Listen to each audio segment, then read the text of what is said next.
Bonsoir, Bonsoir à tous et à bonsoir à toutes. tous, ou rebonsoir pour ceux qui étaient Bonsoir. avec nous dans la masterclass précédente dédiée aux passeurs d'âme. J'espère que vous allez bien. Alors, cette masterclass est dédiée à la compréhension et à la libération des entités. Ah, on va essayer, voir dans ce sens-là. Retournez. Vous ne pouvez pas retourner. Ah, Pas non, dans ça marche pas. l'enregistrement. Pardon, on faisait un petit test en direct pour vérifier. Alors, donc, nous allons parler des entités. Qu'est-ce que sont les entités? Nous allons parler de la magie et nous allons parler des démons. Alors, merci à vous qui vous êtes reconnectés encore. Et ce que nous vous proposons là, c'est de pouvoir vous exposer. Qu'est-ce que pour nous, qu'est-ce que sont les entités, qu'est-ce que sont les différents types de magie, qu'est-ce que sont les démons, que ce soit les démons du bas astral, mais aussi nos démons personnels, nos démons transgénérationnels, nos démons de nos vies passées, les démons qui sont en lien avec nos émotions. Puisqu'en fait, ça c'est quelque chose qui a été en fait pour moi vraiment une très très grande révélation, c'est de savoir réellement qui sont les démons. Parce qu'en fait, c'est pas toujours ce que l'on croit. Donc, nous allons vous exposer cela pendant, je sais pas, une demi-heure, 3/4 d'heure, le temps qu'on aura. Donc, si vous avez des questions, s'il vous plaît, posez-les à la fin, de manière à ce que l'on puisse rester concentré et poser un petit cadre. Donc, je suis Anne de Villebichot, pour ceux qui ne me connaissent pas. Je suis une exploratrice, une chercheuse de la conscience.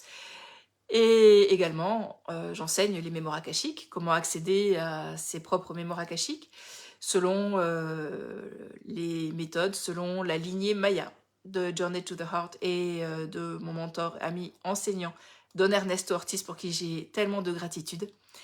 J'enseigne avec beaucoup d'amour et tellement de joie et d'enthousiasme, comme ça. La géobiologie akashique, qui fait vraiment partie de mes premiers amours. La bioénergie multidimensionnelle. J'aime aider les personnes à se libérer, à se transformer, à se purifier. J'adore les aider, les voir faire leur bassine, vider leurs émotions pour après retrouver la pleine libération, la joie d'être, la joie de vivre. Voilà, ça c'est ce qui me passionne dans la vie. Et je travaille avec Alfred. Voilà, donc je me représente, ou je me présente, Alfred Calmels. Donc j'ai été formé aux archives akashiques à tous les niveaux, plusieurs fois le niveau 1, 5-6 fois, ou un peu plus. Oh oui, au moins. Tous les stages d'incarnation, passeur d'âme, bien sûr. Bioénergie multidimensionnelle, akashique 1 et 2. Les stages de géobiologie, akashique aussi, bien sûr. J'en passe et des meilleurs. En fait, t'as tout fait. Du coup, en fait, toute ma vie m'a amené à ce point ici. C'est pour ça que je suis ici et maintenant dans mon alignement. Tout ce que j'ai traversé, tout ce que j'ai pu vivre au travers de mon travail ou de mes sports extrêmes que je pratiquais, me permettent de pouvoir avoir des expériences, d'encaisser un maximum d'expériences dans un minimum de temps. Ce qui va me permettre de vous accompagner tout au long de ces formations, de retranscrire toutes ces expériences au travers de ces formations, au travers de ces transmissions avec Anna. Voilà un petit peu pourquoi je suis ici, pour vous transmettre. Et bien sûr, je suis totalement dévoué au divin, comme dirait un collègue. Donc voilà, un petit peu. Puis nous vivons ensemble aussi des expériences qui sont... Le fait d'être voilà, qui sont des grosses expériences. dans notre alignement le plus parfait fait que l'on vit ce que l'on a à vivre et à 200 à l'heure au lieu de 80. Ce qui peut, du coup, voilà, ce qui fait qu'on peut vous retranscrire des formations très complètes Mm. en un minimum de temps. Toujours guidé par les maîtres, bien sûr. Merci. Allez, parlons peu, parlons bien. Recoucou à tous. Super, c'est vraiment chouette de revenir, hein, en tout cas nous, sur cette deuxième masterclass.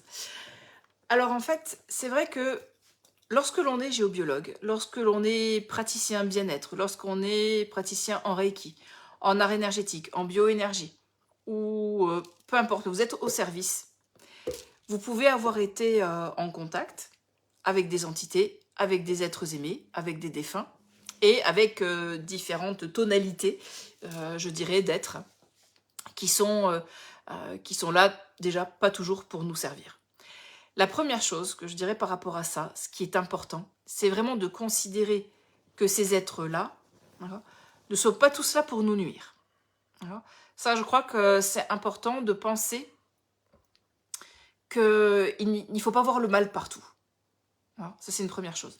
Des fois, on peut arriver dans un lieu, et on l'a beaucoup vu en harmonisant les lieux. En fait, il y a des défunts qui sont là, il y a une petite mamie qui est là, qui est assise sur la chaise, et qui se dit, bah, tiens, il y a quelqu'un qui vient visiter la maison, et puis elle observe, et puis elle attend que ça se passe, et puis elle n'est pas là pour nuire.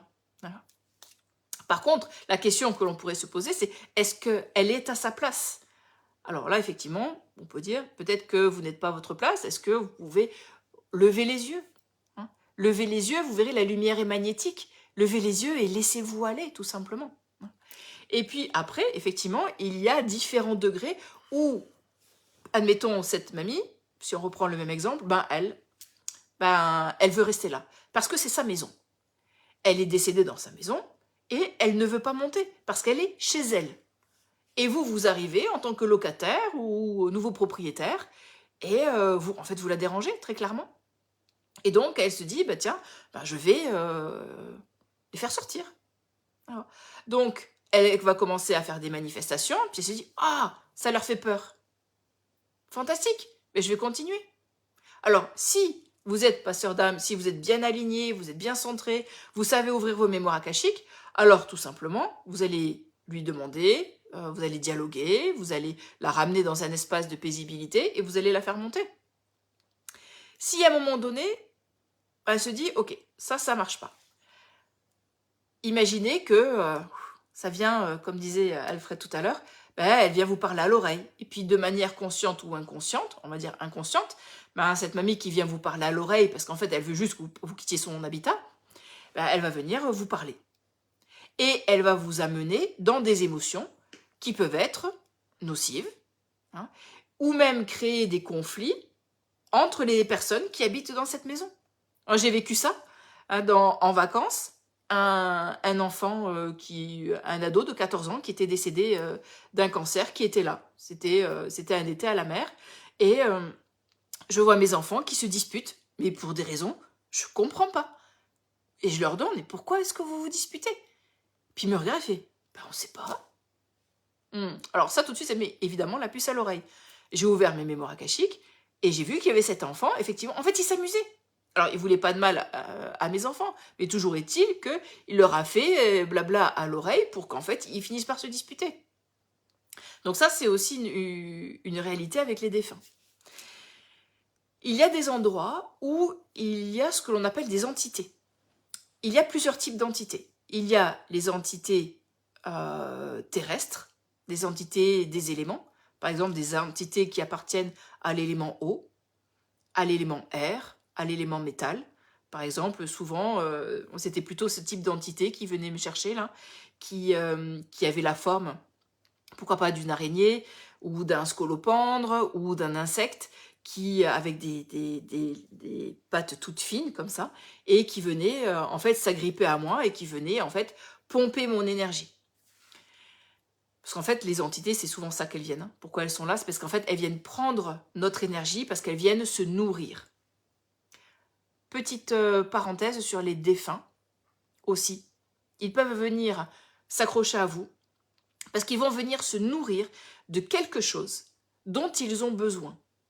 Par exemple, ils vont venir se nourrir de l'énergie de l'alcool, ou de l'énergie du hashish, ou de l'énergie de la jalousie, ou de l'énergie voilà, d'une addiction, ou de quelque chose comme ça. Par exemple, il y a quelques années, je termine ma journée, il est 18 h, et là, machinalement, je vais ouvrir la porte du frigo, je prends une DSP, je prends le décapsuleur, puis je suis là, puis je regarde la situation, puis je me dis, mais qu'est-ce qui se passe?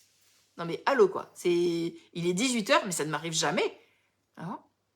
Et en fait, je me vois, mais vraiment à 2 doigts de décapsuler une DSP à 18 h toute seule. Et là, je me dis, ok, il y a un problème. Donc, évidemment, après, j'ai demandé au défunt qui était derrière moi, qui voulait m'inciter. Donc ça, c'est peut-être une réflexion à avoir, hein, toutes les personnes qui ont des addictions.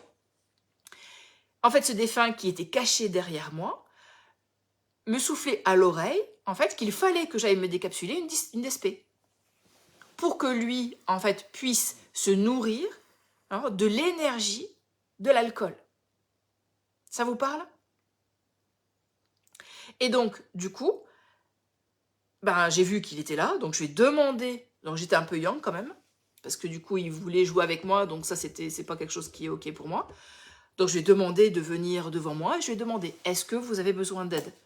D'accord? C'est pas la peine de rester derrière moi, je sais que vous êtes là, s'il vous plaît, présentez-vous devant moi. Est-ce que vous avez besoin d'aide? Est-ce que vous savez que vous êtes décédé? Est-ce que vous avez besoin que je vous aide pour monter? Là, la réponse était non. Ok, donc je vous remercie.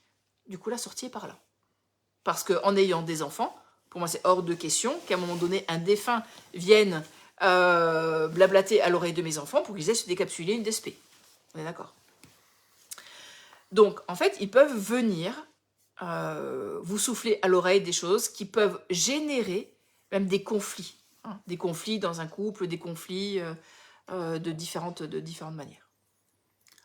Pour démystifier un petit peu tout cela, ce sont des choses qui arrivent.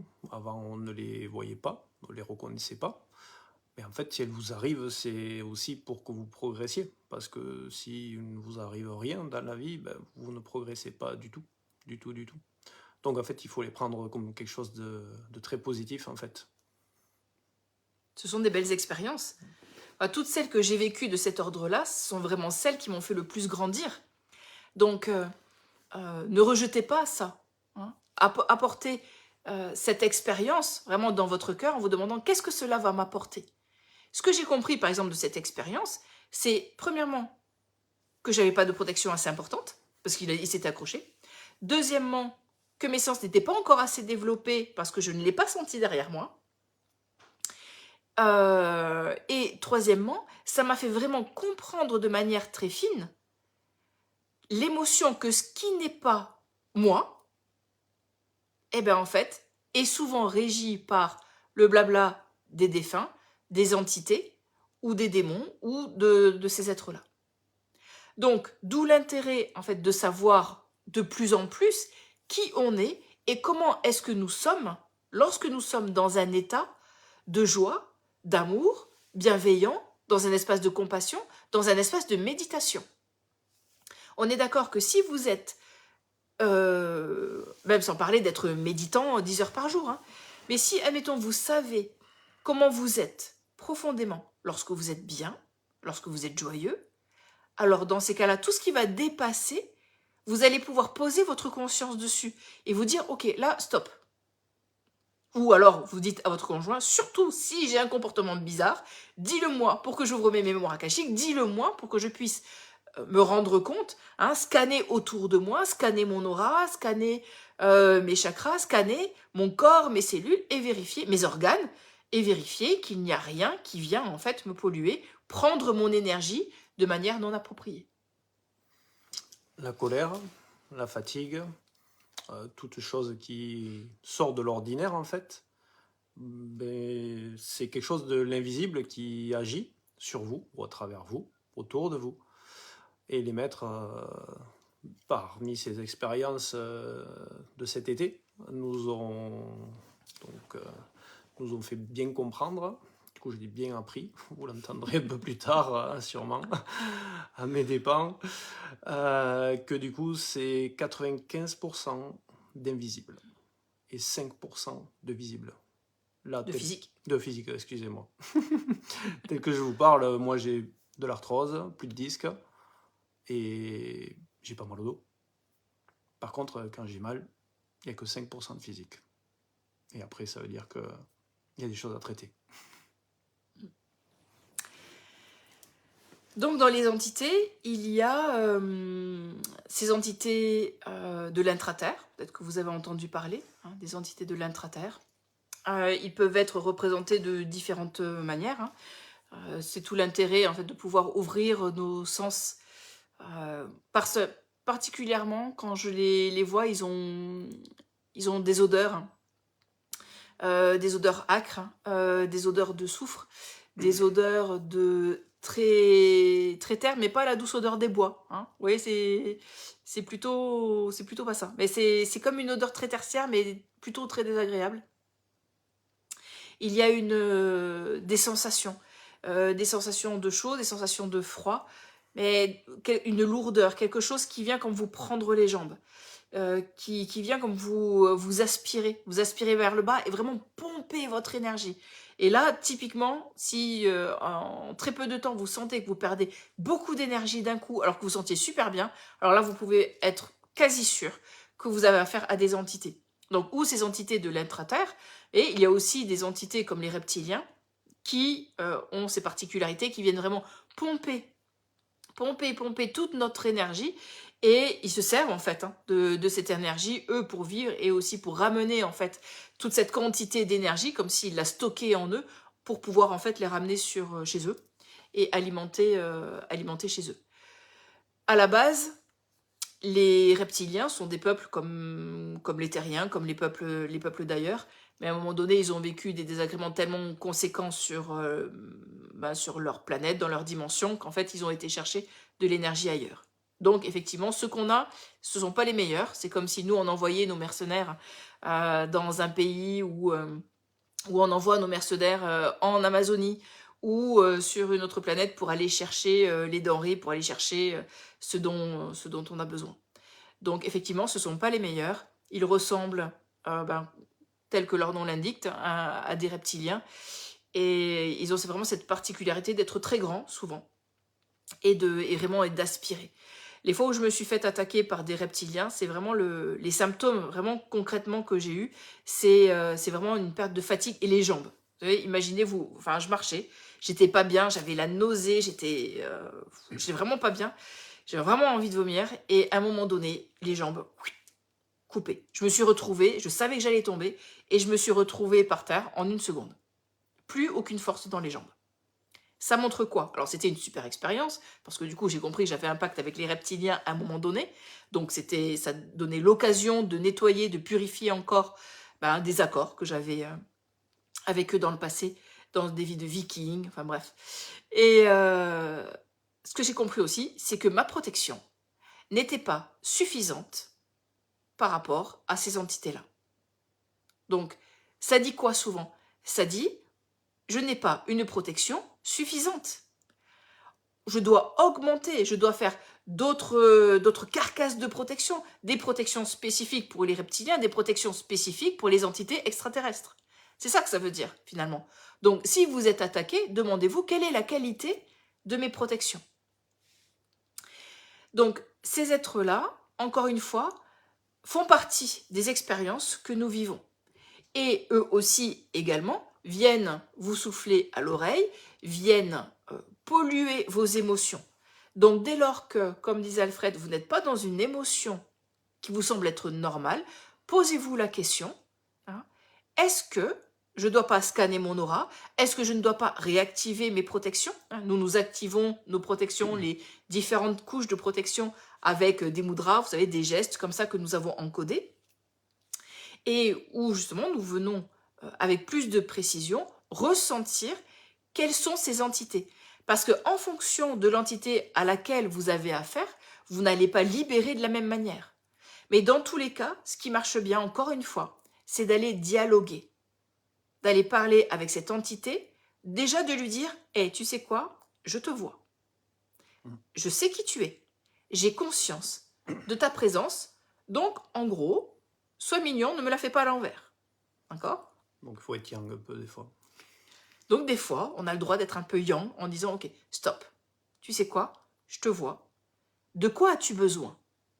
Et pour moi, ça c'est une clé importante, de leur demander, de quoi as-tu besoin? Parce qu'en fait, pour eux, le but n'est pas toujours de venir vous nuire, vous particulièrement. C'est juste que ils étaient sur un hôte, et puis l'autre, il a perdu en énergie, puis il vous a vu passer, et puis il s'est dit, ah, ouh, là il y a beaucoup de lumière, là ça sent bon, là il y a l'énergie dont j'ai besoin. Hein?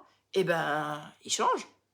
Hein? Comme, j'allais dire comme l'époux, mais c'est un peu ça. Bon, c'est pas très sympa et pour les poules, les entités, mais c'est un peu l'idée quand même. Il saute d'un hôte à un autre qui a les qualités requises pour que lui puisse continuer à vivre, hein, tout simplement. Oui, ça sent l'œuf pourri, Catherine, ouais. Ouais, je suis assez d'accord. Donc effectivement, plus nous allons développer nos sens, plus nous allons pouvoir savoir à quelles entités nous avons affaire pour pouvoir se libérer.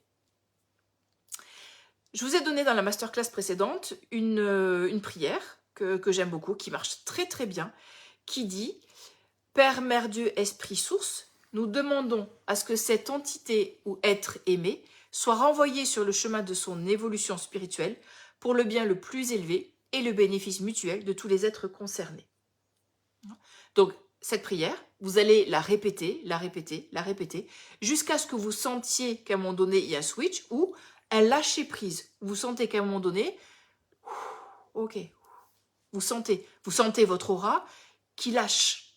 Voilà. Et là, justement, vous allez pouvoir vérifier ou demander la guidance des maîtres, ou de vos guides, ou de vos anges, ou le commandant Ashtar, ça c'est par contre, il est topissime, hein, si vous sentez que ce sont des entités extraterrestres. Donc sollicitez le commandant Ashtar, donc lui, il est un maître ascensionné, qui est vraiment le spécialiste, le super spécialiste de tout ce qui est de l'autre côté. Entité extraterrestre en l'occurrence. On aura peut-être le temps de faire une méditation et de parler des protections aussi. Il y a un stage de protection aussi que j'anime. Donc on pourra faire ça durant les 4... oui, bon, je ne l'ai pas encore annoncé pour ceux qui n'étaient pas là tout à l'heure, mais je l'annoncerai tout à l'heure. Oui, on va faire ça. On pourra voir ça. Il y a quand même, pour démystifier aussi, la bonne nouvelle. C'est que quand on s'aperçoit, parce que moi c'était il y a 1 mois et demi je crois, quand on s'aperçoit qu'en juste 10 minutes de présence, ça crée une douleur dans le physique intense et qui reste pendant plus de 2 jours, ça veut dire que la très bonne nouvelle, que quand vous faites un soin, vous allez avoir un impact direct de suite sur la personne et qui va guérir la personne à certains endroits immédiatement, dans les 10 premières minutes, et qui va aussi durer pendant les 2 prochains jours. Ça va dans les 2 sens. Exact. Alors donc, ça, ce sont vraiment les entités. Dans tous les cas, nous avons besoin de négocier avec eux. Toujours pareil, que ce soit les défunts ou même les démons, moi, c'est pas du tout ma tasse de thé de les envoyer balader avec perte et fracas. Parce qu'il y a toujours des raisons pour lesquelles nous sommes confrontés à ces énergies-là. Donc, toujours regarder depuis l'espace de la compassion, de l'amour et de la bienveillance. Ça, pour nous, c'est vraiment notre credo. Et on ne veut pas démordre de ça, parce que ce que l'on a compris dans nos mémoires akashiques, c'est que nous aussi, peut-être que d'un point de vue multidimensionnel, nous avons une partie de nous qui a ces énergies-là, ou en tant qu'entité, ou même en tant que démon. Ça ne veut pas dire que nous sommes des démons là, on est d'accord. C'est pas ce que je dis du tout, hein, soyons clairs. Mais, dans nos émotions, pour passer dans le chapitre des démons, nos émotions, et peut-être que vous avez déjà ressenti ces colères, à quel point nous pouvons être dans des émotions tellement nocives que nous n'arrivons pas à gérer, qu'une partie de nous, en fait, laisse place à un aspect démoniaque, entre guillemets. L'aspect de la vengeance. D'accord? On se dit, je veux absolument me venger de cette personne. Et qui fait ça? Qui fait ça si ce n'est quelqu'un qui est soumis à des émotions tellement nocives parce qu'elle a vécu, pas pour le plaisir bien sûr, mais parce qu'elle a vécu une émotion qui est tellement complexe, tellement dure, tellement souffrante, qu'en fait, elle s'est défragmentée, elle a perdu des fragments d'elle-même. Et à la place, il reste quoi? La colère, la vengeance, la haine, l'envie de nuire. Et là, cet aspect de nous, en fait, peut générer, et on peut créer, en fait, nos propres démons. Le démon de la colère, le démon de la jalousie, le démon de la haine, de la vengeance. Voilà. Et imaginez que tout ça descend de génération en génération. Et là, on crée quoi? Des démons de lignée, des démons transgénérationnels. Et c'est ce qu'on voit des fois. Vous savez, vous arrivez 5 générations après, où en fait, on ne veut pas voir 5 générations après le voisin qui est en face parce que il y a 5 générations, il y a eu, je sais pas, une guerre de clans, il y a eu des problèmes d'achat de terrain, et on se fait la guerre depuis 5 générations. En fait, à la fin, on ne sait même plus pourquoi on est en guerre. Par contre, il y a toujours cette haine qui continue et qui se déverse de lignée en lignée, comme un démon, en fait, cette énergie qui descend de lignée en lignée. Ça vous parle? C'est donc l'être humain, avec ses émotions, qui a créé le bas astral. Et le plan astral, en général. Le plan astral, en général. Ça vous parle? Donc, ayez les idées claires, les intentions claires, bien avant même la parole. Vraiment, ça c'est quelque chose qu'on a beaucoup expérimenté cette année, dans cette compréhension. Cette compréhension qu'en fait, nous sommes, dans cette vie, dans nos vies passées, nous avons été, à un moment donné, participants, constructeurs de ce plan astral. Ça vous parle? Hein? Alors, je crois que c'est vraiment, enfin, pour nous, la grande révélation de cette année. Hein, de se dire, waouh! J'ai retrouvé une incarnation, pour vous donner, en fait, du coup, elle est plus loin dans cette relation de cause à effet. J'ai retrouvé une incarnation de prêtresse atlante, avec des talents et juste incroyables, vraiment incroyables. Elle savait léviter, elle savait faire des soins, elle savait faire des choses incroyables. Elle a même participé à créer la voûte de protection atlante, c'est dire. Mais lorsqu'elle est revenue, puisque la notion d'espace-temps n'est pas la même sur Terre que beaucoup plus haut, elle est revenue et elle s'est rendue compte que son fils était tellement malade et elle n'a pas réussi à le guérir. Et là, qu'est-ce que ça a généré chez elle? Puisque son fils est mort. Et là, j'ai bien senti, parce qu'il se trouve que c'est mon fils dans cette incarnation. Et là, j'ai retrouvé les émotions de cette femme, mais d'une haine qui était à la hauteur de ses talents. 21h pile. Ça, c'est pour la synchronicité. Elle a réussi à développer tellement de haine à la hauteur de ses capacités énergétiques. Vous imaginez? Et donc, en fait, ça a généré chez elle, en fait, la création d'un démon.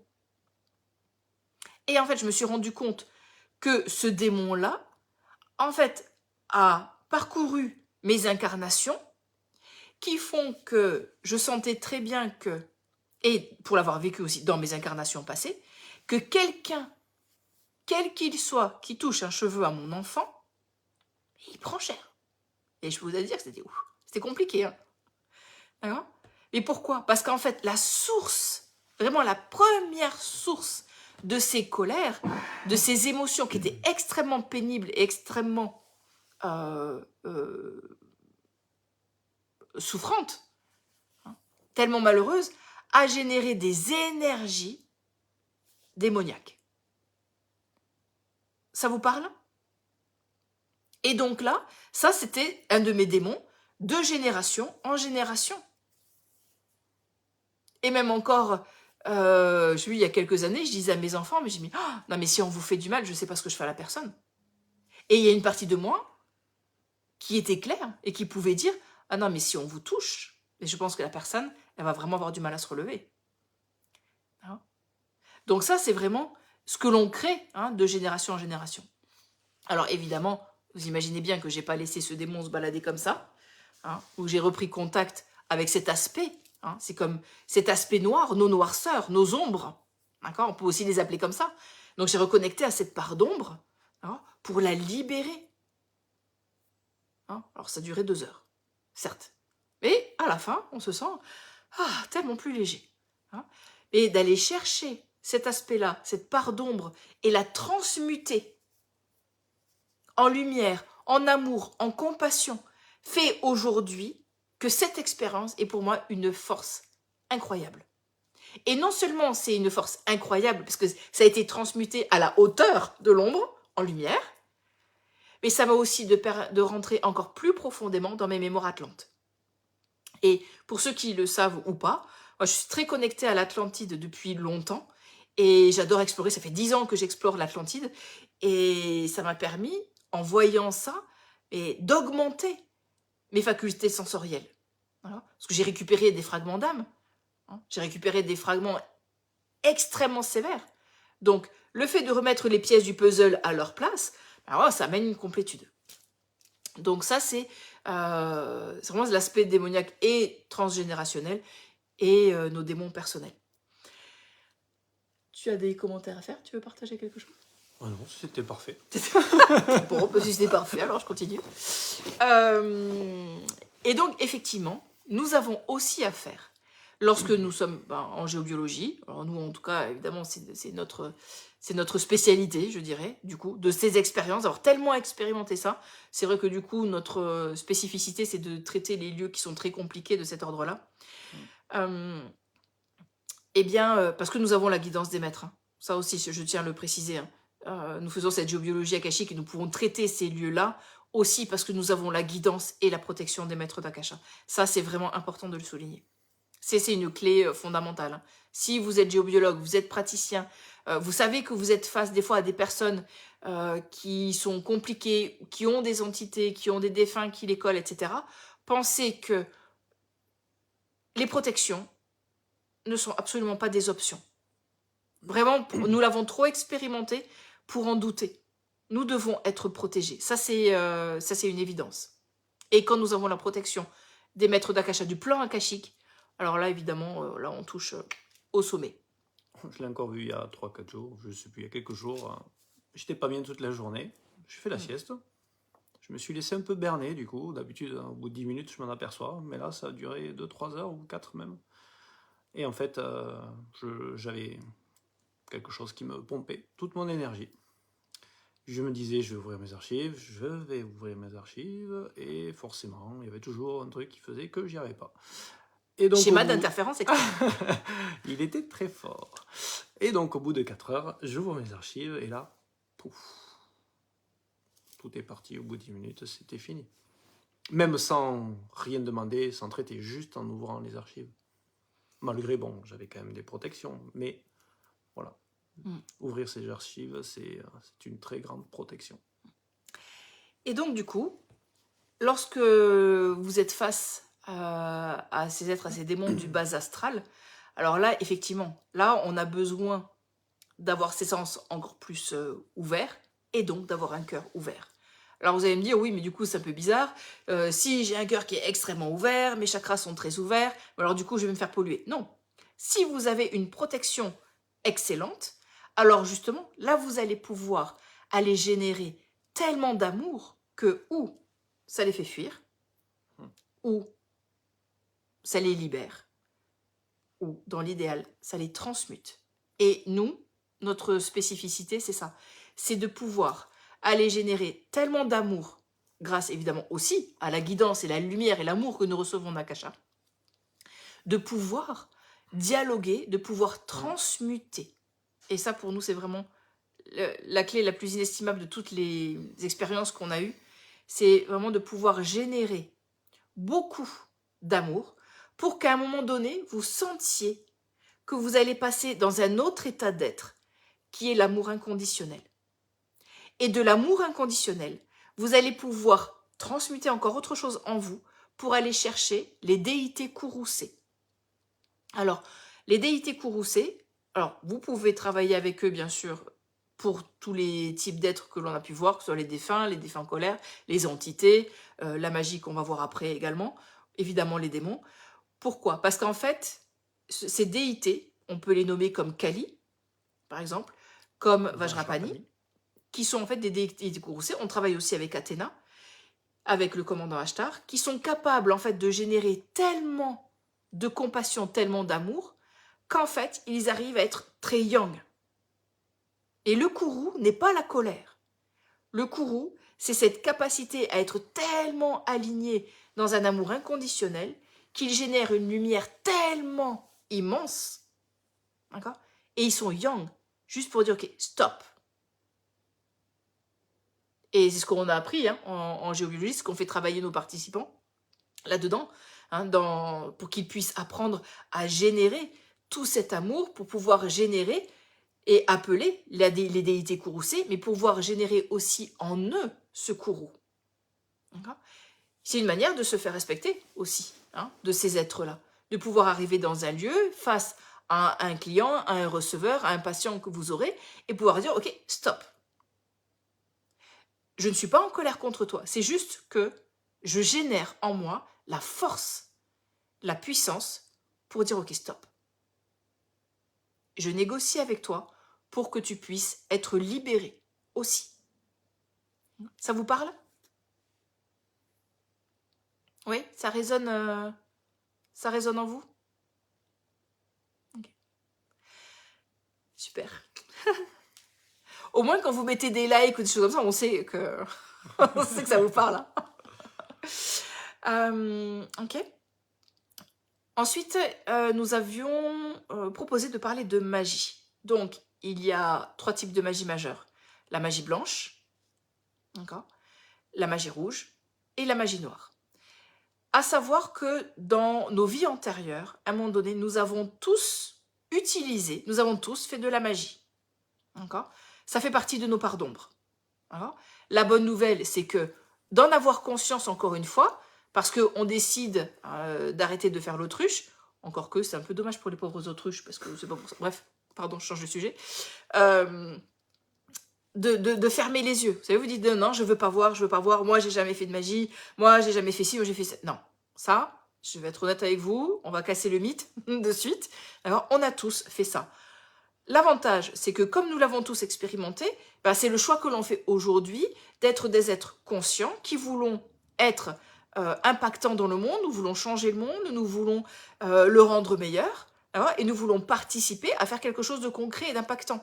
Donc, c'est super, on l'a vécu. Bon, la bonne nouvelle, c'est que c'est bien ça, on n'a pas expérimenté ça dans cette incarnation. Donc, on a vécu ces 3 types de magie. La magie blanche, elle est, vous savez, cette magie qui est, soit quand on était à Brocéliande, on voit souvent, voilà, c'est la magie blanche, les sorcières, etc. Pour moi, la magie blanche est totalement ok si on ne prive pas les personnes de leur libre arbitre ou de leur volonté de dire oui ou non. Si, admettons, on veut faire de la magie en disant je demande la guérison, je fais des onguents, je fais des potions, je fais des rituels pour demander, même si ça paraît quelque chose de positif, pour cette personne, parce que cette personne est malade, et je veux qu'elle guérisse. Okay, on la prive de la capacité de se libérer elle-même, de rentrer dans les compréhensions des raisons pour lesquelles cette personne est malade. Peut-être que c'est une maladie karmique et qu'elle doit entrer dans cette maladie karmique pour comprendre qu'en fait, elle a cette maladie parce qu'elle est issue d'incarnations passées, mais aussi parce qu'elle vient libérer des croyances limitantes, elle vient libérer des problématiques karmiques dans sa lignée, par exemple. Dans sa lignée ascendante et dans sa lignée descendante. Donc, en fait, on ne peut pas priver, on peut pas priver les gens de guérison. Donc, pour moi, la magie blanche, si elle ne respecte pas la volonté de chaque personne, si elle ne dit pas, si elle ne valide pas le process, le rituel. Pour moi, c'est la magie, pour moi, c'est pas OK. Chacun pense ce qu'il veut, mais en tout cas, nous, c'est ce qu'on croit. C'est que, voilà, si c'est pour priver les personnes de leur liberté d'être, de liberté de faire, d'être conscient ou toute autre chose, pour moi, c'est pas OK du tout. Déjà, déjà, quand on fait un soin et que la personne nous demande ce qui va être traité, c'est que ce qui va être juste à ce moment-là. Et alors, elle l'a demandé. Elle a demandé le soin. Donc, imaginez quelqu'un qui fait un soin à quelqu'un d'autre et que cette personne-là n'est pas au courant. Karmiquement, c'est pas Wow. très très bon pour vous. Mm. Oui, ça coûte quelques centaines d'années de mauvais karma. Hein. Très clairement. Donc, ça, c'est pour la magie blanche.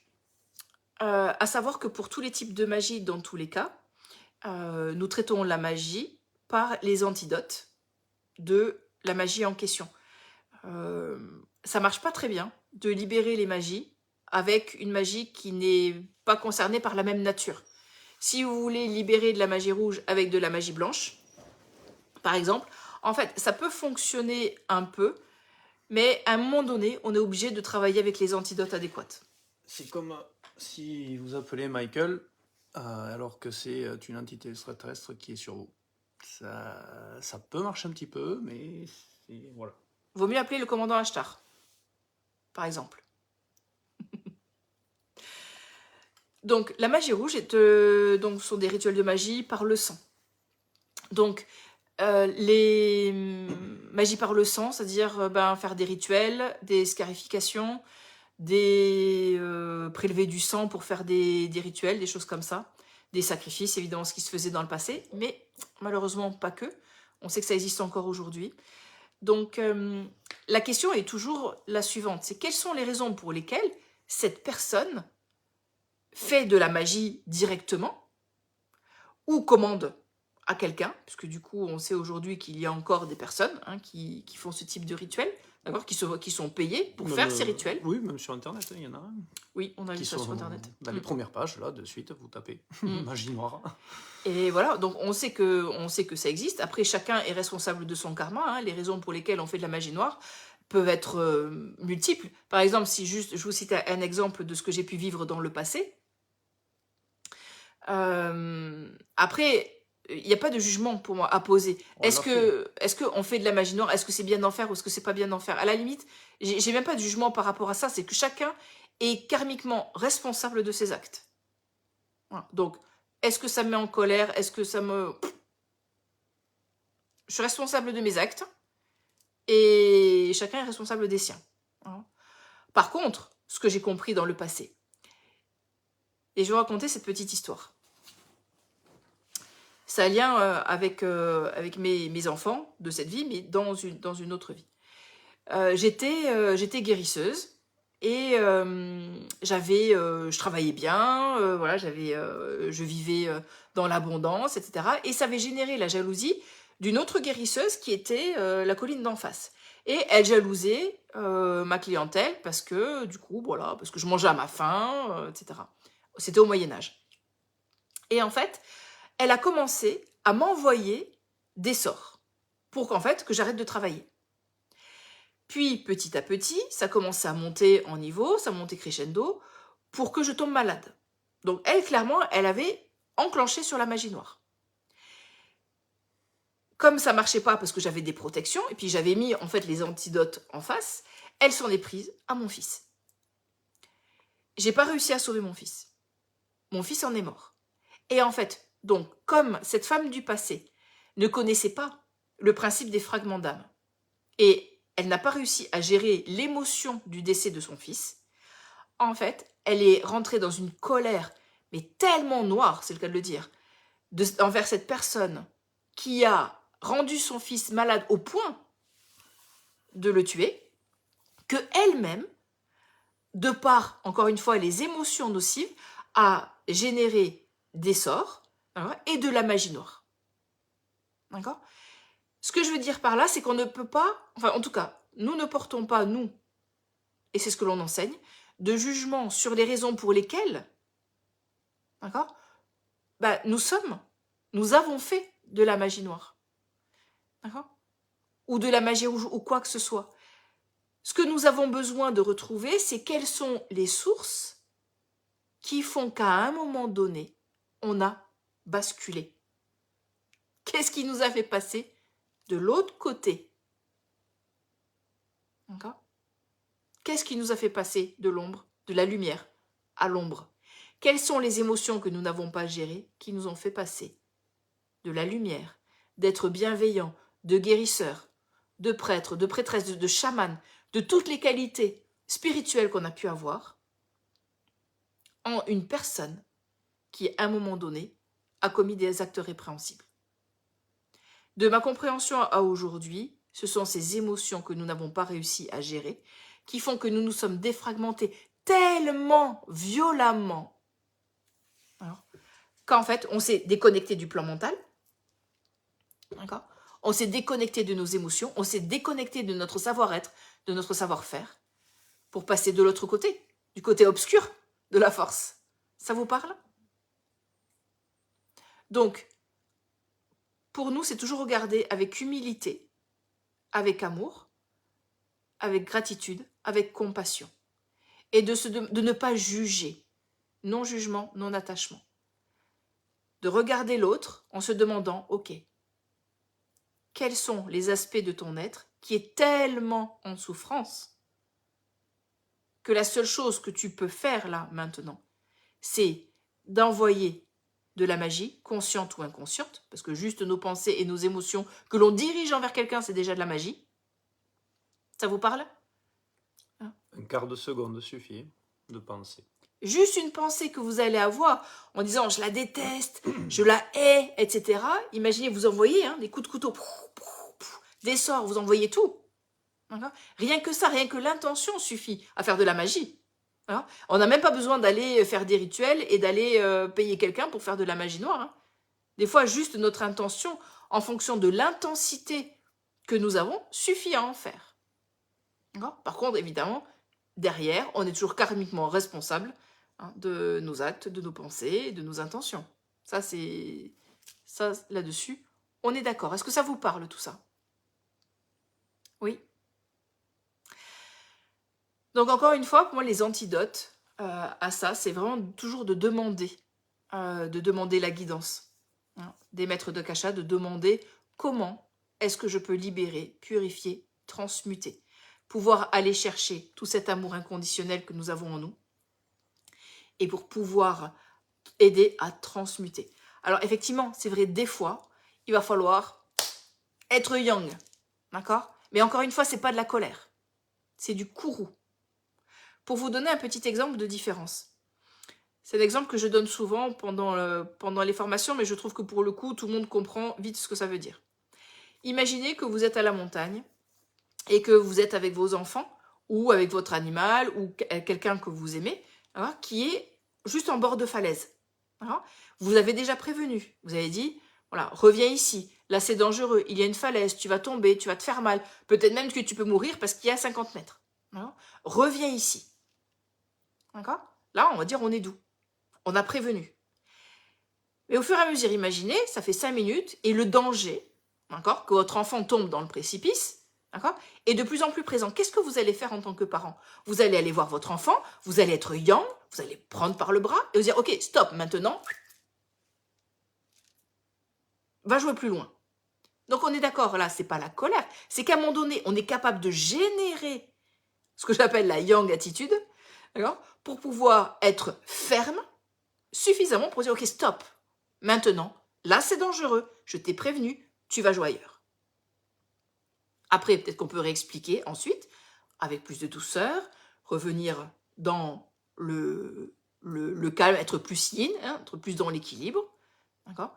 Mais à un moment donné, je me fais entendre.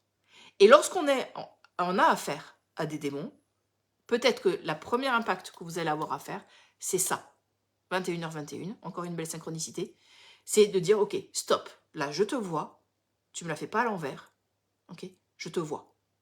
Il y a eu des fois, c'est vrai, où il a fallu que je rentre dans des caves avec le tambour, boum, boum, boum, à fond, et à faire des... comment on peut dire ça? Et des cris.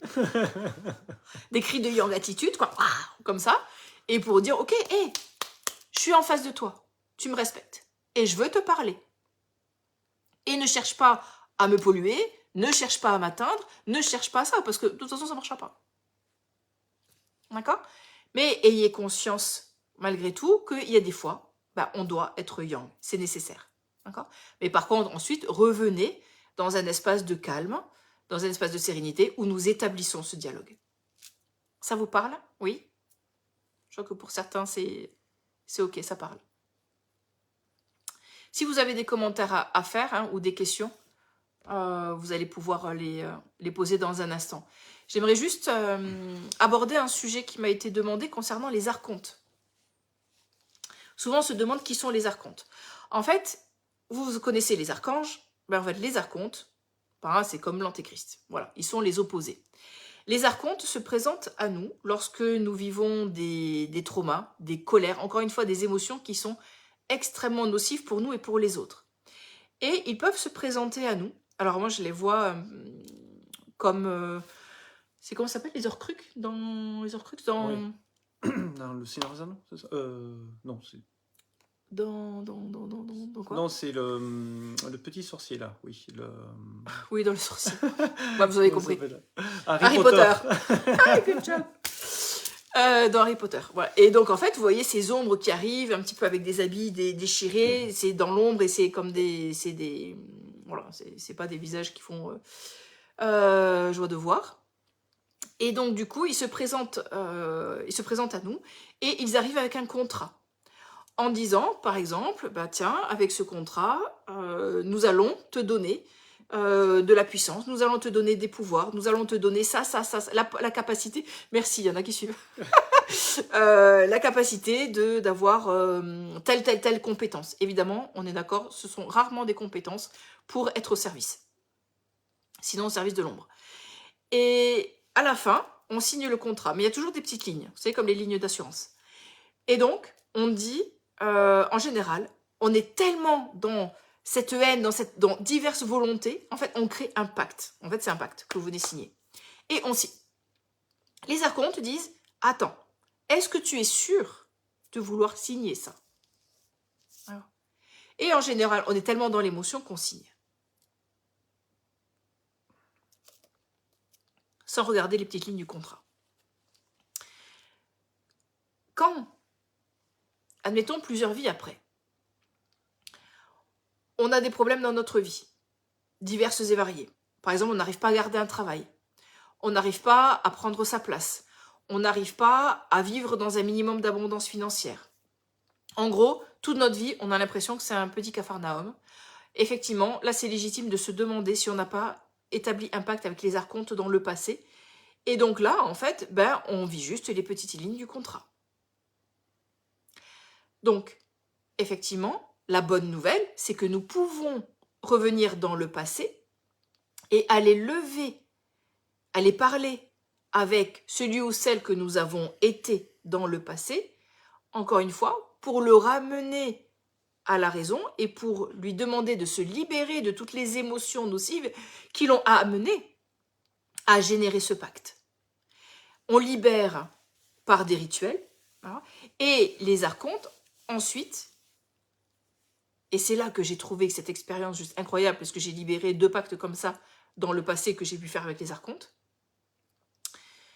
Eh bien, en fait, à un moment donné, quand en l'occurrence, c'était 2 hommes, les hommes que j'ai été ont compris ce qu'ils avaient fait et qu'ils étaient dans la démarche du pardon. Eh bien, en fait, les archontes se sont transformés en archanges et en anges. Waouh! Pour moi, c'était juste une révélation. Franchement, pour moi, les archontes, c'était des êtres vils, qui étaient méchants, qui étaient là pour nous faire signer des contrats, qui allaient, en gros, pendant je ne sais combien d'incarnations, nous faire vivre des choses impossibles, par vengeance, parce que, bref, pour plein de raisons, mais parce que je me positionnais en tant que victime. Sauf que ce que j'ai compris, c'est qu'en fait, les archontes ne sont pas là pour nous pour être méchant. En fait, leur rôle, c'est de dire, ok, tu sais quoi? Là, tu es dans une situation qui est très compliquée. Très compliquée. Tu es dans des émotions nocives, d'accord? Tu réclames la vengeance. On te donne la possibilité de la mettre à exécution. Qu'est-ce que tu veux faire? Et là, c'est là qu'on ne lit pas les lignes du contrat. Alors que nous avons la possibilité de lire ces petites lignes et de dire, ok, non, pardon, excusez-moi, c'est bon, j'en veux pas.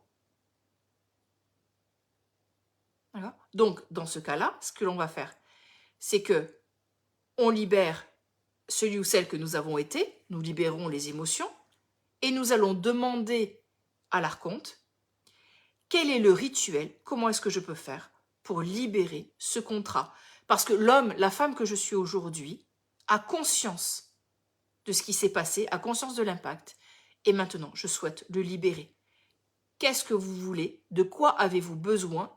De quoi a besoin cet homme ou cette femme du passé pour que, dans ma vie maintenant, je puisse revenir dans un espace d'abondance, dans un espace de joie, d'amour, d'état d'être positif, d'abondance financière, d'abondance d'amour, parce que je comprends l'impact que ça a dans mon maintenant. Et donc, vous allez faire le rituel qui vous est demandé. Par exemple, moi, ce qui m'avait été demandé, c'était un japonais qui se servait un peu trop de son katana par vengeance, et du coup, il a signé ce contrat. Et bien en fait, ce que m'a demandé l'archonte pour pouvoir libérer ce pacte, c'était de me lever à 6 heures du matin, et là, quand on me connaît, on sait que c'est pas forcément, faut vraiment que ce soit pour que j'ai envie de me lever à... Non, c'est 5 heures en plus, 5 heures du matin. Et il fallait que je fasse un rituel à 5 heures du matin, d'allumer une bougie, d'écrire une lettre, et d'aller la brûler dès que le soleil se lève. Voilà. Ça, c'est un exemple. Et ce qu'il y a à comprendre vraiment, en fait, dans ce pacte-là, mais finalement dans tous, qu'on a affaire aux entités, à la magie, aux archontes, aux démons, en fait, finalement, à toutes ces énergies nocives. La question que je me pose à chaque fois, c'est quelle est la leçon que je dois comprendre? Quelle est l'expérience que je dois en retirer? Quelles sont les émotions nocives que je dois libérer du passé, que ce soit pour moi ou pour le bien le plus élevé de tous les êtres concernés? En faisant cela, est-ce que j'aide mes lignées ancestrales, mes lignées ascendantes, mes lignées descendantes? Est-ce que j'aide à lever, à libérer un lieu pour que géobiologiquement parlant, il soit plus sain? Est-ce que j'aide la terre-mère? Est-ce que j'aide le plan astral? Est-ce que, en faisant ces petites choses petit à petit, est-ce que je participe à libérer ce plan qui est pas un plan très joyeux? Est-ce que, en faisant cela, en posant des actes conscients chaque jour, est-ce que je participe à générer un karma positif? Absolument. Quels sont les impacts que je veux pour agir consciemment dans les changements de ce monde? Et sans prétention. Est-ce que l'une personne après l'autre, un lieu après un autre, dans mes incarnations passées, de nettoyer, purifier, sans relâche comme ça dans mon passé, dans mes vies antérieures, quel est mon rôle? Qu'est-ce que je veux faire réellement? Ça fait partie de mes missions de vie, donc pour moi c'est très clair. Et ok, je prends ma place.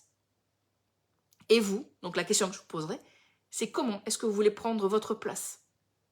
Comment est-ce que vous voulez libérer, purifier, transmuter vos dettes karmiques, vos dettes karmiques de lignée, vos maladies karmiques, en ayant conscience que nous ne sommes pas des victimes. D'un point de vue karmique, dans nos mémoires akashiques, ce qu'on comprend, il n'y a pas de victime, il n'y a pas de bourreau. Ça n'existe pas. Ça, c'est l'ego. L'ego qui préfère dire « Oh, mais je suis une victime. Poor me. » Ok, non. Nous sommes des êtres conscients et de par cette compréhension et cette conscience, alors dans ces cas-là, nous pouvons acter des choses concrètes. Et le but, au final, c'est quoi? C'est de pouvoir marcher aussi concrètement, petit à petit, vers notre magnificence, vers notre place, vers ce qui nous expanse, vers ce qui nous réjouit, vers vivre la vie de nos rêves, tout simplement. C'est un peu ça. T'as quelque chose à rajouter? Oh non, c'était très complet. Est-ce que vous avez des questions? C'est après les questions. Ah oui, c'est après les questions. Maintenant, c'est à toi de jouer. T'as raison. Du coup, je vais faire une petite pause avant les questions. 5 minutes après, vous pouvez poser vos questions. D'ailleurs, il y en a quelques-unes déjà. Donc, ce que je voulais vous dire, c'est qu'on a de très bonnes surprises à vous donner. Donc, on a décidé de prolonger de 4 jours, donc mercredi, donc demain, mercredi à 20h, jeudi à 20h, vendredi à 20h et samedi à 14h. Donc, c'est masterclass qui vont approfondir un tout petit peu, donc passeur d'âme juste avant, EMD aussi, incarnation, et peut-être du coup qu'on rajoutera ce fameux protection que vous ne savez pas trop. Tu vas faire ça magnifiquement bien. Parce qu'on en a besoin. Donc voilà, la bonne nouvelle, c'est 4 jours où l'on fera entre 1h et 1h30 peut-être, je ne sais pas, suivant, selon. Ce sont des formations gratuites. Formation gratuite pour ces 4 prochains jours à 20h, mercredi, jeudi, vendredi et samedi par contre à 14h. Parce qu'il y en a qui font l'apéro le samedi soir ou qui vont au cinéma. Donc on s'est dit que 14h c'était peut-être un meilleur plan. Et ensuite, du coup, j'aurai des... je vous ai fait des méditations, 3 méditations aujourd'hui, qui durent entre 15 et 30 minutes, que vous pouvez me demander. Donc, je vais vous mettre mon mail.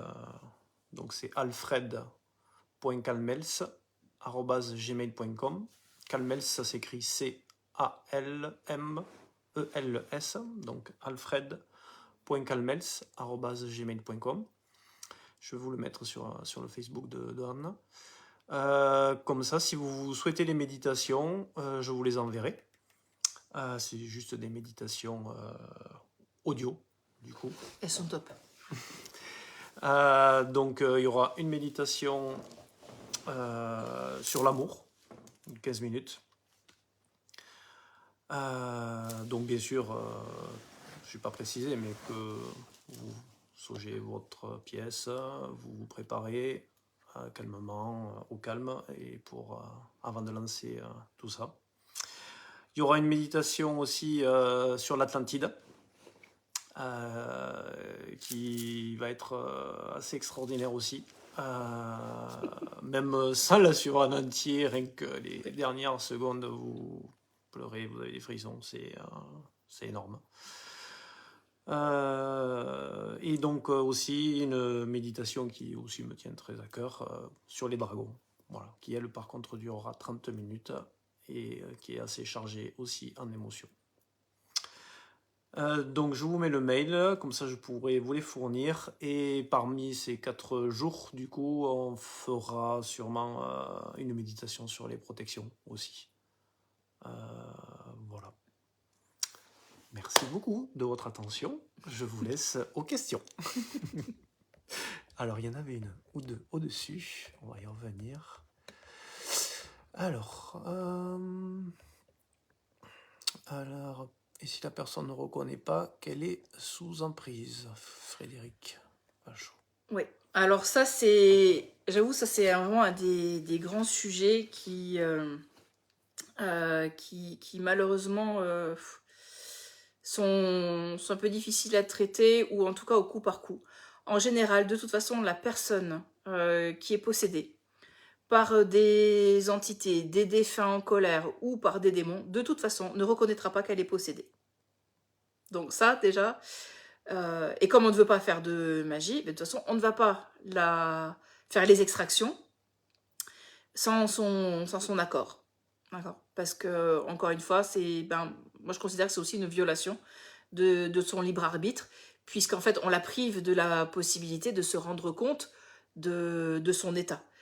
À nous de trouver les mots, à nous de recevoir la guidance pour pouvoir justement expliquer à la personne, quand c'est mûr pour elle, qu'en fait, non, elle est possédée. Mais effectivement, si elle est très possédée, en fait, il va y avoir l'entité ou le démon va totalement maîtriser, en fait, le plus souvent, sa psyché, et donc lui faire entendre qu'elle est possédée. En fait, la personne va dire, parce qu'en fait, évidemment, le démon est super intelligent, et lui, il se fait passer pour un être de lumière. Et lui, il dit, mais regarde, parce qu'il peut y avoir des imposteurs. Hein. Admettons, vous avez un imposteur, un démon ou une entité très évoluée qui se fait passer pour Maître Sananda, pour Jésus, ou pour Marie-Madeleine, et qui vous dit, mais regarde, non, regarde, je suis Jésus, et regarde, c'est eux qui sont possédés. Hein. Donc, ça là, ça peut être un long chemin de la personne, de prendre conscience qu'en fait, elle n'est pas en relation avec, justement, que ce soit avec des déités ou avec des maîtres ascensionnés, mais bel et bien avec des démons. Et là, donc, si vous voulez pas vous faire du karma, il n'y a pas grand-chose à faire à part attendre. Nous, on a le cas des fois, et ben voilà, on a besoin de faire prendre conscience à la personne de son état. À partir de ce moment-là, ben, voilà, on doit lui faire ressentir, au moins de lui proposer un soin, hein, de proposer un soin énergétique, de lui proposer de ressentir comment est-ce qu'elle se sent, comment est-ce qu'elle se sent dans ses cellules, comment est-ce qu'elle se sent d'un point de vue de son système énergétique, hein, d'un point de vue de sa fatigue, de sa santé. Donc on peut leur faire mettre le doigt effectivement sur certains aspects de leur vie. Est-ce que tu vis dans l'abondance d'amour? Est-ce que tu vis dans l'abondance de joie? Est-ce que tu as beaucoup d'amis autour de toi? Est-ce que tu peux générer beaucoup d'amour? Voilà, qu'est-ce qui se passe dans ta vie? Et est-ce que tu peux faire le point sur ta vie? Alors, ça ne veut pas dire que si on a ce genre de soucis, on est possédé par un démon. Hein, c'est pas ce que je dis. Ok, soyons clairs. Mais si vous rencontrez ce type de personne où vous savez, d'accord, vous avez évalué, et vous savez de manière certaine que cette personne est en proie à des entités ou à des démons, ou à de la magie, alors dans ces cas-là, vous pouvez la mettre devant voilà, les différents aspects de sa vie, toujours bien sûr avec amour, avec compassion, avec douceur, d'accord ? Et peut-être dire aussi au démon, tiens, je te vois, tiens, tu es caché derrière, je sais que tu es un imposteur. D'accord ? Rien n'empêche de s'adresser. Là, on ne fait pas de mal à la personne, on la prive pas de son libre arbitre, juste on fait comprendre à l'entité, ok, je te vois, tu sais quoi, je te vois. Voilà. Si je peux rajouter, dans ce cas-là, du coup, il n'y a pas que le soin à la personne à faire, il y a aussi le lieu où il vit, en particulier. Sinon, on traite la personne et elle repart dans le lieu, dormir, manger, et là, du coup, ça revient assez rapidement. Ça peut revenir, ça revient très fréquemment. Oui. On peut avoir beaucoup de lieux qui sont ou dans les caves ou dans les sous-sols, où justement il y a beaucoup d'entités, où par exemple, je sais pas, la maison a été construite ou l'immeuble sur un charnier, sur un ancien cimetière. Donc voilà, effectivement, on peut se retrouver dans des cas comme ça, et où nous avons vraiment besoin de libérer. Alors nous ouvrons les mémoires akashiques du lieu, parce que comme ça, nous avons beaucoup plus de précision sur les libérations à faire et les protections, ça vous l'aviez compris. Donc, on a besoin de libérer beaucoup les lieux. Enfin, nous, c'est quelque chose qui nous tient à cœur, de parcourir un petit peu partout en France ou à l'étranger. J'espère qu'on aura l'occasion pour pouvoir vraiment participer à libérer ces lieux, parce que c'est vraiment très bloquant, et les personnes ne peuvent pas aussi évoluer en conscience, ne peuvent pas ouvrir leur sens, puisqu'en fait, la fréquence vibratoire du lieu est extrêmement basse. Je ne sais pas si ça vous parle, la notion de fréquence vibratoire. On l'évalue en unité Bovis. Et bien en fait, tout simplement, les lieux sont extrêmement bas. Peut-être, là par exemple, on a fait un lieu en novembre, on est à plus de moins 3000 unités Bovis, alors que la fréquence vibratoire de la Terre en ce moment est à 198 000 unités, un peu plus de 198 000 unités Bovis en physique, en fréquence vibratoire physique. Donc imaginez le lieu, la nocivité du lieu, quand il est à moins de 3000. D'accord ? Et là, en fait, techniquement, d'un point de vue de la santé, c'est juste pas possible. On ne peut pas être en bonne santé dans un lieu comme ça. Donc, idéalement, évidemment, c'est d'être dans une fréquence vibratoire qui est évidemment au moins à 198 000 en fréquence vibratoire physique et en spirituel à 700 000. Et ça, voilà, je crois que c'est la responsabilité aussi de chaque personne consciente que de se demander dans quel lieu on vit. Parce qu'il y a les entités, etc., que l'on va attraper à l'extérieur parce qu'on est des hôtes plus appréciables, mais on a peut-être aussi cette responsabilité consciente vis-à-vis de la terre-mère, vis-à-vis de nos mémoires passées. Parce que si on est arrivé dans un lieu, si par exemple vous avez acheté une maison, et cette maison, elle est arrivée à vous comme ça. Et si cette maison, en fait, vous avez des implications karmiques, ben peut-être c'est nécessaire de regarder quelles sont les implications karmiques que vous avez avec ce lieu. Et peut-être qu'il y a des choses à nettoyer pour que votre vie de famille, votre vie de couple soit harmonieuse. Parce que sinon, encore une fois, imaginez si votre maison, vous avez acheté un terrain magnifique avec la vue sur les Pyrénées et que ce que vous ne savez pas, c'est que 10 mètres dessous, c'était un ancien charnier pendant la guerre, je ne sais quoi. Bon, vous risquez d'avoir des problèmes. D'autant plus que peut-être que vous avez été chevalier et qu'il y a eu une bataille à cet endroit-là et que vous avez pourfendu de votre épée, je ne sais pas, votre voisin. Bon, voilà, clairement, karmiquement, ça n'aide pas.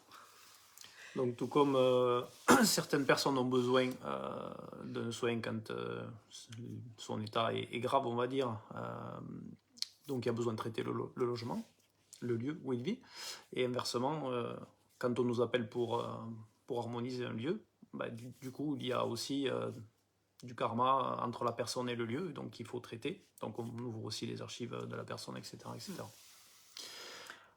Laurence, même processus pour libérer une personne qui a fait un pacte. À quelque chose près, oui. Ok. Ensuite, on descend parce qu'on est un peu loin. Comment estimer la qualité de nos protections ?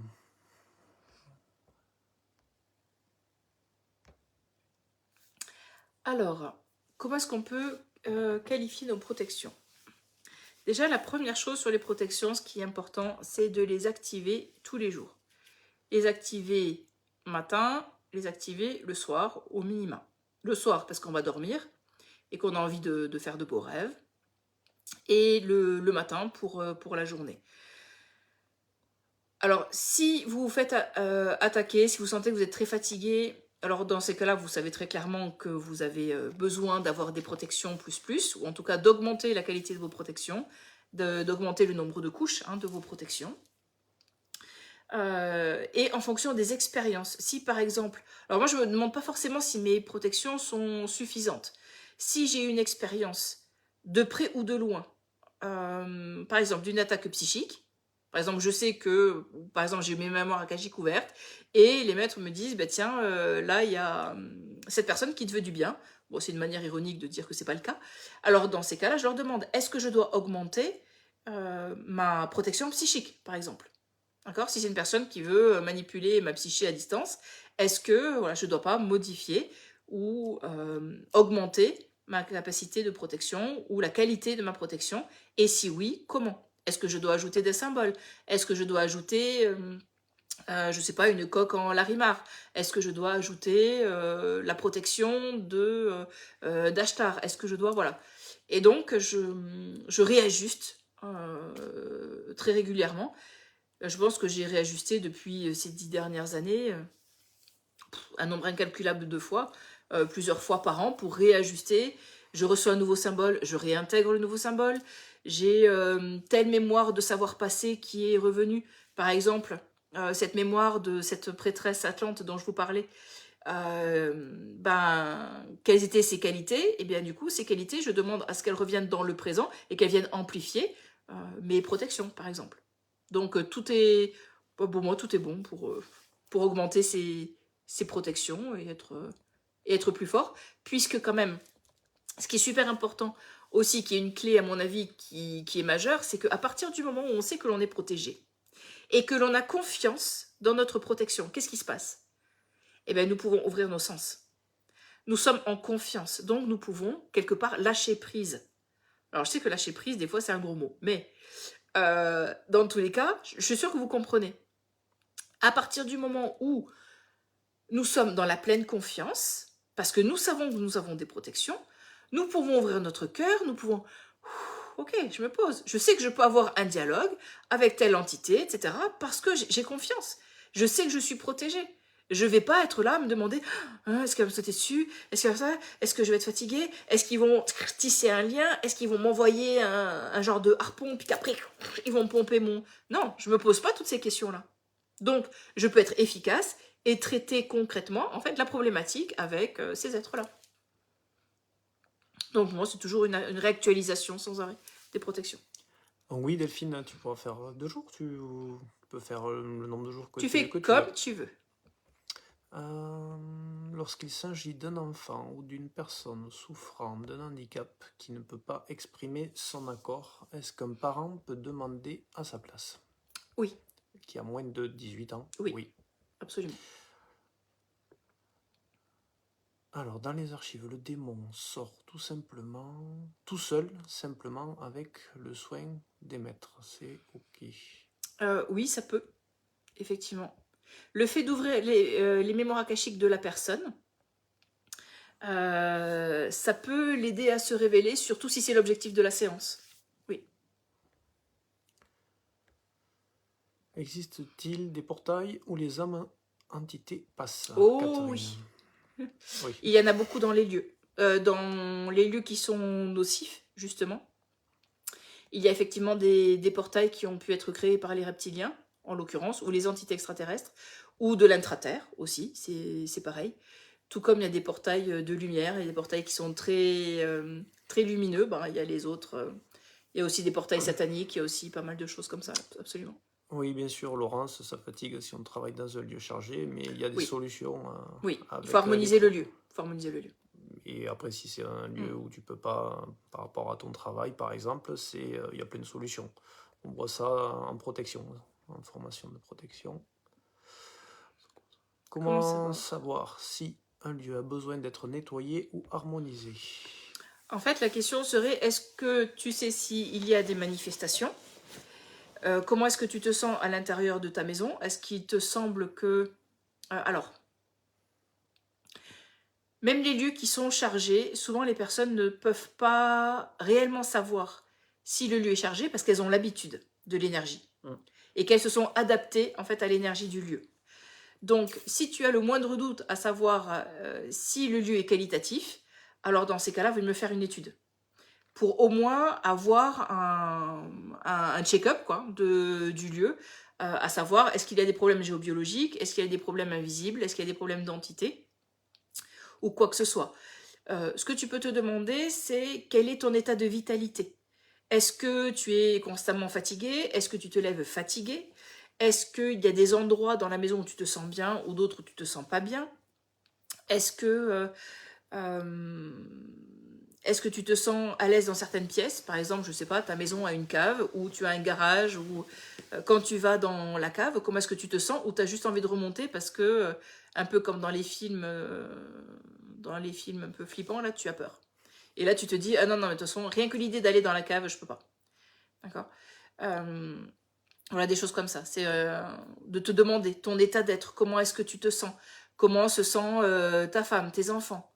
Hein, comment est-ce qu'ils se sentent? Et toi, de ton ressenti, puisque tu as des sens qui sont ouverts, comment est-ce que tu les ressens? Hein, est-ce que tu sens leur aura qui est saine? Est-ce qu'elle est ouverte? Qu'est-ce qui se passe? Quelles sont, eux, leurs sensations?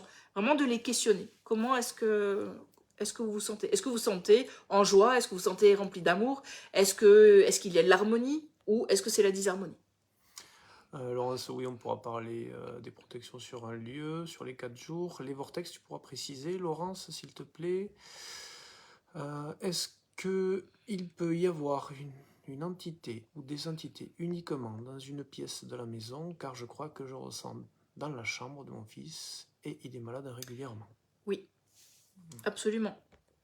Il y a par exemple, si Tu as dans ton salon ou dans ta chambre, tu as un autel. Tu vois, tu as fait un autel, tu as déposé, je sais pas, des représentations de déités, tu as des pierres que tu as conscientisées, tu as tes prières des mémoires akashiques, tu vois, des choses comme ça qui, en fait, amené beaucoup d'énergie dans la pièce.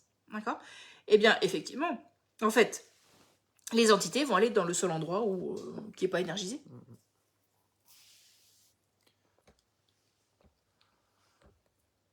Voilà. Donc, oui, donc si tu as un portail dans la chambre de ta fille où il fait froid, oui, effectivement, ouais, il y aurait des choses à faire. Donc pendant ces 4 jours, il y aura quelques surprises, quelques annonces aussi. Voilà. Merci à toi, Sarah. Oui. On a bien dépassé. Hein. Ouais. On va vous On remercier. n'est pas encore les maîtres du temps, hein, tellement on a plein de choses à dire et du coup, donc bon, on peut on va un peu dépasser. finira tout ça pendant ces 4 jours, en passant aussi passeur 1 et 2, incarnation et protection. Voilà, avec EMD encore un petit peu plus profond des membres. Oui, petite précision, passeur d'âme 2, en fait, qu'on va faire certainement sur le 2e jour, à moins qu'on a... Puis peut-être qu'on va voguer dans les 4 jours aussi, hein, d'un sujet à un autre, parce que tout est tellement... Possible voilà, que tous les soirs on aborde les 4, oui. On va voir, puisque de toute façon, vous le savez, c'est pas nous, qui faisons le programme, c'est pas nous, de toute façon, qui abordons les sujets quand c'est le bon moment. Donc, nous nous laisserons guider comme nous faisons à l'accoutumée. Dans tous les cas, ce qui concerne le passeur d'âme niveau 2, c'est un moment, moi, je trouve, qui est important, puisqu'en fait, il concerne, nous, la relation que nous avons avec notre propre mort. Et ça, c'est un gros sujet.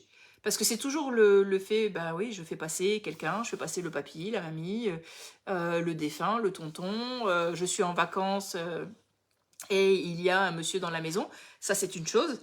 Mais qu'en est-il, nous, de notre propre mort? Comment est-ce qu'on l'aborde? Est-ce que nous l'avons préparé? Est-ce que nous savons quoi faire? Et ça, c'est ce qu'on va aborder. C'est ce qu'on va aborder aussi. Alors, vortex, une maison, sur des failles du terrain, les démons ne peuvent rentrer dans notre espace Akasha. Alors, pour les vortex, une maison, sur les failles du terrain, sur une faille du terrain. Alors, tu te souviens, Laurence, que nous avons l'extrême, la plus grande protection qui existe lorsque les mémoires akashiques sont ouvertes. Si tu as les archives de ta maison tout le temps ouvertes, effectivement, il n'y a rien qui passe. Mais il y a peu de chances que ce soit le cas.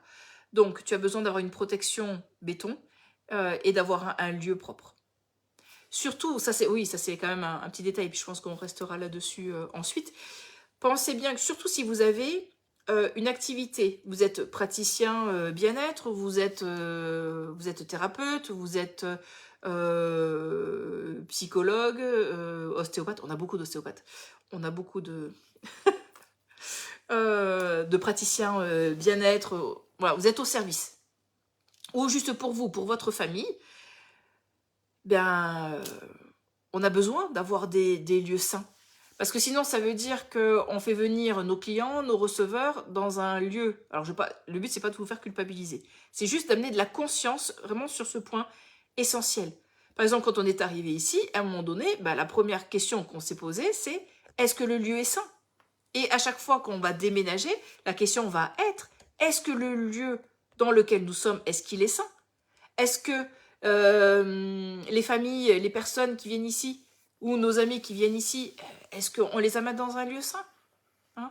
Est-ce que les receveurs que nous avons dans notre salle de soins, est-ce qu'elle est fiable? D'accord? Ou pendant le soin, est-ce qu'il y en a qui vont faire blablabla à mon oreille et je vais dire des bêtises, je vais avoir des schémas d'interférence externes et la qualité de la lecture que je vais donner des mémoires akashiques de la personne va pas être terrible. Parce que je vais avoir sans arrêt ces schémas d'interférence externe. Donc, en tous les cas, merci beaucoup pour votre présence. N'oubliez pas donc, formation gratuite pour vous, 3 jours dans la semaine. 4 jours. 4 jours dans la semaine. Pardon, et le week-end C'était... pour aller plus loin. Oui.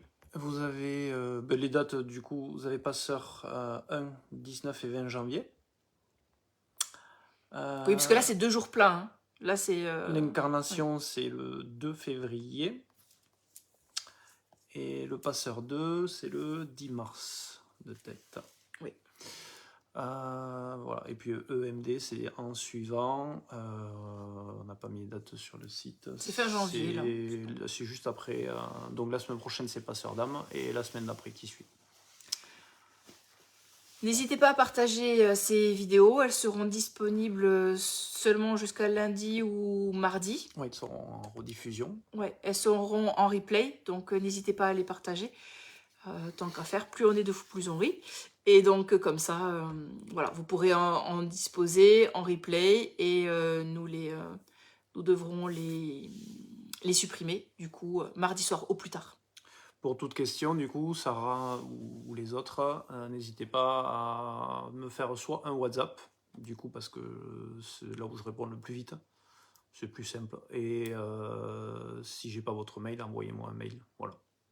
alfred.calmels@gmail.com. Oui, je l'avais mis normalement. Tu l'avais mis ? Oui, un petit peu au-dessus. Voilà, mais vous pourrez regarder en replay si vous arrivez un peu sur la fin, là. Voilà, vous n'avez rien manqué, que ce soit la masterclass juste avant sur les défunts, est-ce qu'on est passeur d'âme, etc. Et cette masterclass, tout est en replay, je mets ça tout de suite. Voilà. Merci beaucoup, bonne soirée à tous. Merci à vous, Merci. On vous embrasse, merci pour votre présence et merci pour vos partages. Ça nous touche beaucoup et ça nous donne encore plus de raisons d'être à notre place et de participer à notre manière, à notre niveau, avec notre envie, notre passion, de participer à changer le monde et d'avoir un impact plus. Merci à vous. À très vite. On vous embrasse. Ciao, ciao, bisous. Merci.